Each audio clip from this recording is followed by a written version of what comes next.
மதுரை மாநகராட்சி பகுதிகளில் பாதாள சாக்கடை கழிவுகளை மனிதர்களே அகற்றும் வகையில் பாதாள சாக்கடை அடைப்பை நீக்கும் பணிகளில் இயந்திரங்களை பயன்படுத்தாமல் மனிதர்களை பயன்படுத்தும் நிலை தொடர்ந்து வருகிறது.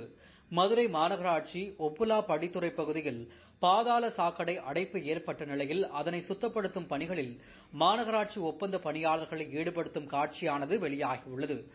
ஒப்புலா படித்துறை பிரதான சாலையில் வாகனங்கள் சென்று கொண்டிருக்கும் போது பாதாள சாக்கடை குழாய்க்குள் அமர்ந்து வெறும் கைகளால் கழிவு நீர்கள் அடைப்பை அகற்றி வருகிறார்.